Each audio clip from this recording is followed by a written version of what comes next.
나는 계속 라이터로 손장난을 하고 있었다. 얼마나 여러 번 껐다 켰다를 되풀이했던지 이제 좀처럼 불이 당겨지지 않고 불똥만이 몇 개씩 흩어졌다.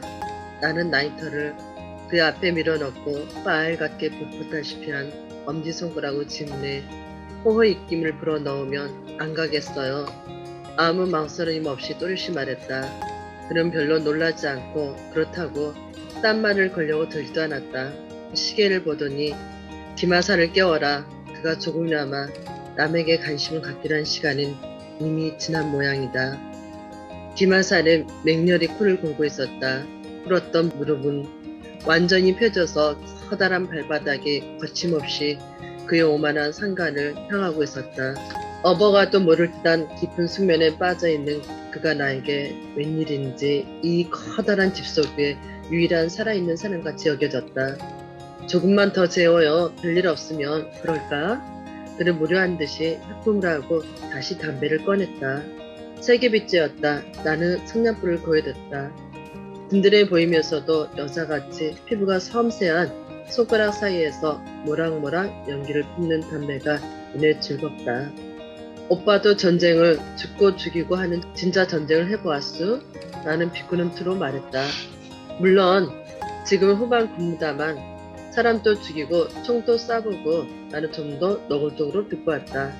난 무용담은 지색이야. 그는 차게 내 야유를 거부했다. 난 좀 더 끈덕졌다. 그래도 6.25 때나 1사후퇴 땐 도망도 해드렸겠죠. 작전상 호텔 하나 하면 후후 오빠가 도망치는 모습이란 상상도 안 돼요. 나는 어떻게 하든 그의 오만을 모밀려서 뭉개고 싶었다. 그럼 당신 적진으로 들어가 수십 명의 모가지를 자르는 상상은 어떠니? 안 됐지만 난 신라의 하랑도 이조시대의 의병도 아니야. 그는 교묘하고 선명하게 내 모멸을 피했다. 화제가 끊겼다. 우리들은 똑같이 숨을 죽였다. 드넓은 고가를 완전히 점령한 정적을 듣고 있었다. 기마사는 여전히 방향무인하게 코를 고는데도 우린 똑같이 그의 코 고는 소리를 청각에서 몰아내고 오로지 밖의 정적에만 귀를 기울였다. 가끔 고가의 허술한 곳에 바람이 지나는 소리가 안 나는 것도 아니었으나 정확하게 말해서 우리는 인기척을 찾고 있었다. 사람이 전혀 살고 있는 것 같지 않은 산적도 없었던 것 같은 그 공허한 정적은 도깨비가 나타나 아무리 그의 예민한 코를 벌렁거려도 사람 냄새를 못 맡을 것 같았다. 장관 폐의 정적 같은 고요가 한동안 계속됐다. 드디어 견디다 못한 그건 디녀 오빠 쪽이었다. 내 말대로 할 것이지 너마저 미치고 싶니? 씹어뱉듯이 한마디 하고는 장갑과 라이터를 주머니에 쑤셔넣더니 기마사! 하고 카락한 목소리를 외쳤다. 용수철에 튕기듯이 기마사의 몸이 방바닥에서 솟구쳤다. 그들이 대도로에서 고등불을 매는 동안 어느 틈에 어머니도 소리 없이 마르끝에 서 있었다. 나는 어머니 귀에다 대고 자고 가라고 인사체를 하라고 소금댔다. 너마저 미치고 싶니 하던 진이 오빠의 말로 미루어 분명히 어머니는 이미 미친 것으로 치부해 놓은 모양이니 난 억울해서라도 정상적인 어머니의 모습을 보여주고 싶었다. 그러나 어머니는 숫제 못 들은 척 말없이 그들의 인사를 받고 내가 하는 대로 대문관까지 따라 나와 집자가 골목을 나가는 것을 멍청하니 바라보다가 대문을 걸고 소리 없이 안방으로 들어가 버렸다. 나는 배가 고팠다. 김치국을 못 먹어도 배가 고프다는 게 어쩐지 좀 슬펐지만 배가 고픈 건 속일 수 없었다. 너마저 미치고 싶냐고? 흥! 이렇게 뚜렷이 내가 배가 고픈데 내가 미칠라고? 넌 제까짓 게 뭔데?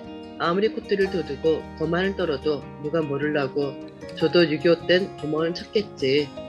우리들 그 몸서리치는 살벌과 잔혹의 지배하에 동댕이 쳐놓고 비실비실 도망친 주제에 남아서 온갖 것을 인내하고 감싸한 끝에 아직도 그 휴증을 앓은 우리를 아주 불쌍한 듯이 보다니 아니 곱게 별꼴이야 별꼴이야 저까짓 게 뭐라고 여자 망년밖에 없는 집이라고 업신여기고. 나는 자리를 깔고 몸을 뒤채면 거듭 진이 오빠를 욕해봤지만 좀처럼 직성이 풀리지 않았다. 비겁한 새끼, 도망변 누가 모를 줄 알고? 난 내가 마지막으로 생각하는 말, 도망병이란 말이 마음에 썩 들어서 저기 속이 후련해졌다. 안방에서 두어 번 깊은 소리가 났다. 드디어 차양이 두 번 덜그렁댔다. 그리고 다시 다스락 소리 하나 없는 깊은 정적이 왔다. 그러나 나는 미치지 않을 자신이 있었다. 나는 내 속에 감추어진 삶의 기쁨에 끈질긴 진념을 알고 있다. 그것은 아직도 지치지 않고 깊이 도사려 있으면서 내가 죽지 못해 사는 신용해야 하는 형벌 속에 있다는 것에 아랑곳 없이 가끔 나오는 별개의 개체처럼 생동을 시도하는 것이었다. 그래서 나는 사랑을 시작하게 된 것일 게다.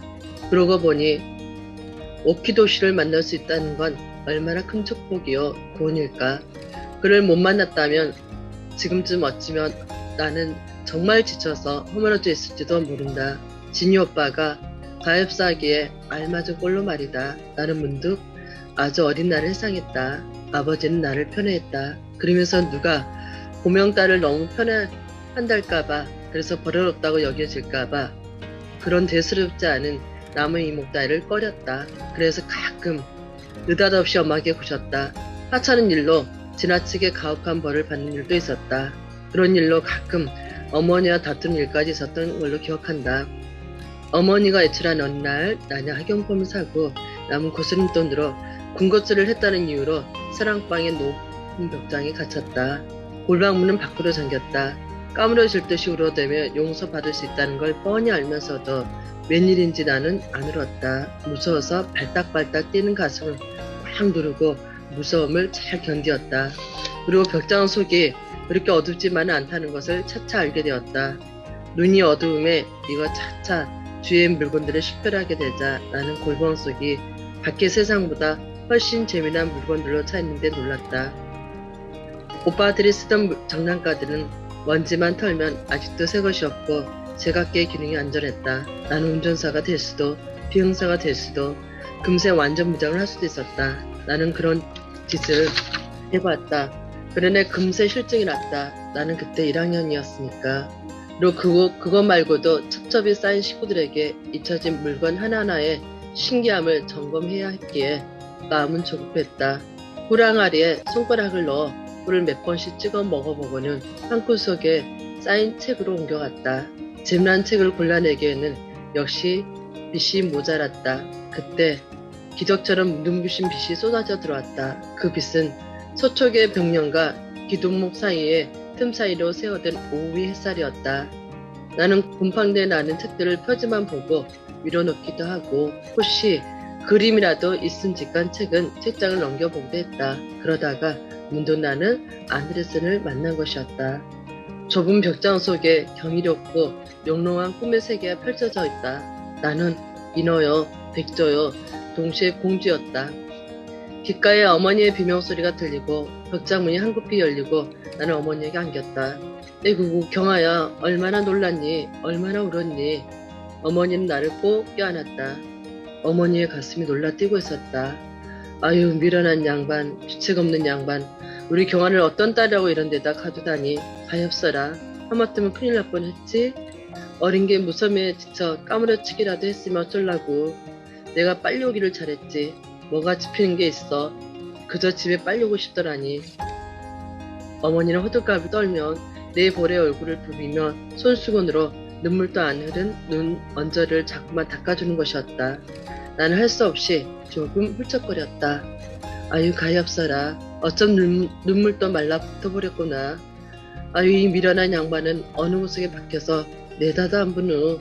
나는 어머니의 계속되는 수다로 내가 그동안 가엾지 않았다는 설명을 할 기회를 놓치고 말았으므로 할 수 없이 어머니에 대한 대접성으로 앙하고 울음을 터뜨렸다. kit소리 못하고 있던 아버지가 내 울음소리에 황급히 뛰어나와 빨간 가루를 숟갈에다 풀어서 나에게 자꾸 먹으라고 했다. 놀란데 좋은 약이라면서. 그 약을 먹었는지 안 먹었는지를 기억해낼 수도 없어도 내가 형벌을 받는 동안 조금도 가엾지 않다는 게 지금 또 대견스럽게 해상됐다. 그렇지. 나는 결코 나를 가엾게 내버려 둘 수는 없지. 나는 내가 조금씩 소중스러워졌다. 소중한 나를 배고프게 내버려 둘 수는 더군다나 없었다. 발딱 일어나 부엌으로 갔다. 그리고 어머니가 눈치채지 않게 소리를 죽여가며 밥상을 챙겼다.